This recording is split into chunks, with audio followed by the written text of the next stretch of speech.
Thank you, Kevin, and thank you for inviting me again this year to be a part of this panel. As Kevin said, my name is Rebecca Trautmann. I'm a researcher working with the contemporary art exhibitions and collections here at the National Museum of the American Indian. I'd like to welcome all of you and thank you for joining us for this conversation with the 2014 Artist Leadership Program participants.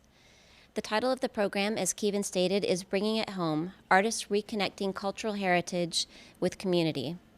As Kevin stated, NMAI's Artist Leadership Program provides Native artists an opportunity to spend time doing research in museum collections, both here and at other Smithsonian museums and archives, to study and reconnect with objects and historical photographs and documents from their communities, informing and inspiring their work.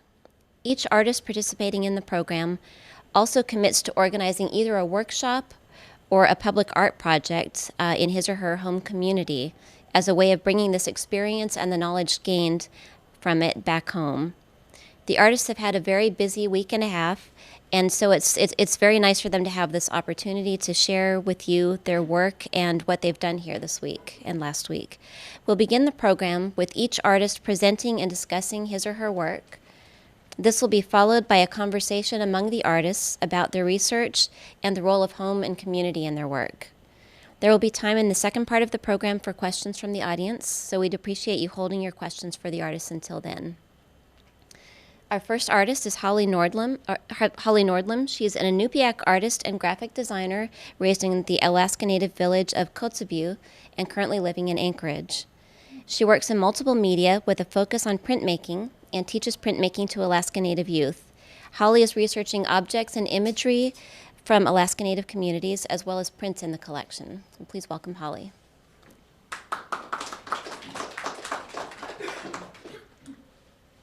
Thank you, Rebecca. Just gonna bring this down a little bit, as I'm short. Uvanga atera Mititquq Inupiaq kikik. Very loosely translated.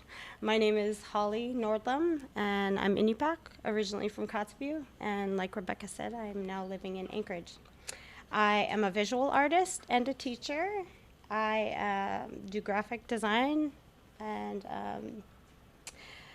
received my BFA in graphic design and photography from the University of Alaska Anchorage.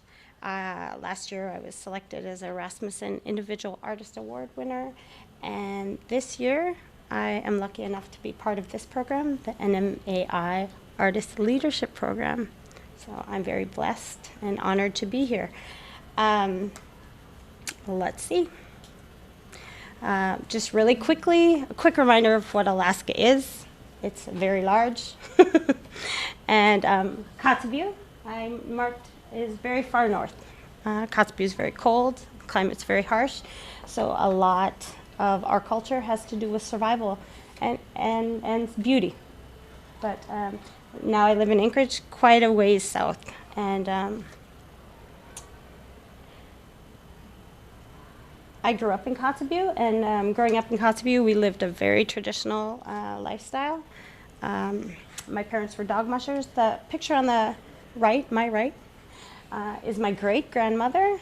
It was taken in the early 1900s, I want to say 1929, Lucy. And she is on the beach. There's still ice out on the ocean, and she's stretching a sealskin. And then this cute little girl is me, and it's taken just a few years ago. But at this, we lived at camp, which is actually not even in Kotzebue. It's 30 miles away. So the only way we could get there was snow machine, boat, or dog team. And anyway, life hasn't changed much. That's the point of this slide. Life in Kotzebue is still harsh. In my work, I am a printmaker. I use traditional ideas, names, imagery, and in a contemporary way. And printmaking is by far my favorite thing to do. But I also do social commentary, speaking about social issues in Native culture, and these are made from beer bottle caps that I've collected. I've said this, and many of you have heard this many times before. I've probably collected 50,000 beer bottle caps. So I have boxes and boxes in my studio, and I'm planning much larger pieces. These were just my first two. The picture on the right is my cousin Kim. We grew up together. Our moms were very close. She died 2 years ago from liver failure. And then the other one, the one closer to me, is my little brother Dre, who was adopted by my mother. He is 7 years old now, but we got him when he was 2. And he was only in foster care because his parents had an alcohol problem. So I mentioned this earlier also, but alcoholism, when you say it, is a blanketed word, lack of better terms. It doesn't really get to the point of the heart of the issue. So I'm trying to bring an awareness with these portraits, with these images, that makes people think about it in a more contemporary way, and not a 1970s problem that doesn't exist anymore. I paint. These are some of my favorite pieces. I actually learned this technique, this skin technique, this rough, dirty technique from Sonia Kelleher Combs, who's an amazing Alaska Native artist. I cannot say how much I appreciate her teaching me to paint and to get that gritty skin feeling in the paintings. My project here, I'm working, as I said, I'm a teacher, and I'm working with Alaskan Native youth in an urban environment. So a lot of these kids haven't had a lot of exposure to their village life and connection to the culture. So my idea is to take 1 million images and bring it back to them, found objects, things I see here, and create a spirit board for them. They create a spirit board for themselves, and then from that we will create an art piece. We will be using painting, linoleum block, and screen printing. So these are just some of the things. These are a few of my favorites that I saw just the other day. And then the piece on the right I did as my own collage of contemporary Native life.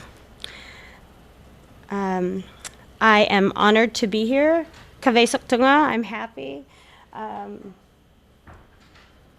I have already gained so much as far as connections, wonderful people, and I'm so thankful for the Smithsonian for this opportunity.